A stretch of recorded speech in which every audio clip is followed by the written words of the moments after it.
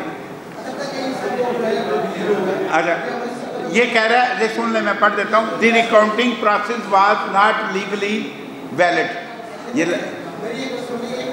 हाँ जी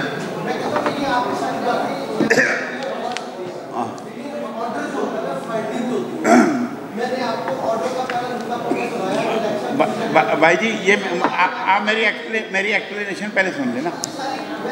नहीं बहस नहीं, ये लिखा हुआ है, उसी ने लिखा हुआ है ना। अब हम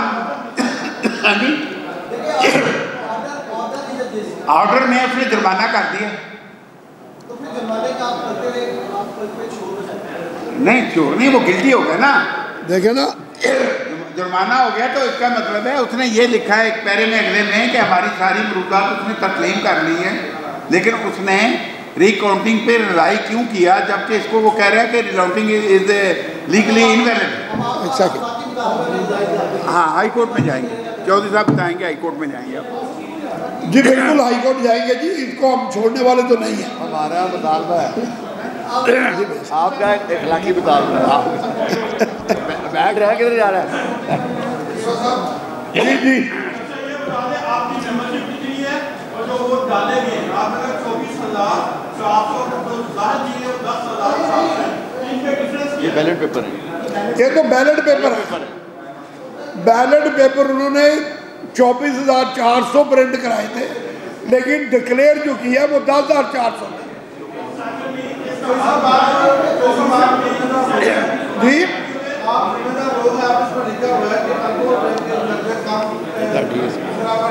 ये हमने नहीं लिखा, ये उनके प्रेसिडेंट ने लिखा। ये हमने लिखा, ये जो मौजूदा प्रेसिडेंट है उन्होंने लिखा है, ये उनके प्रेसिडेंट ने लिखा है। ठीक लिखा उन्होंने, ठीक लिखा।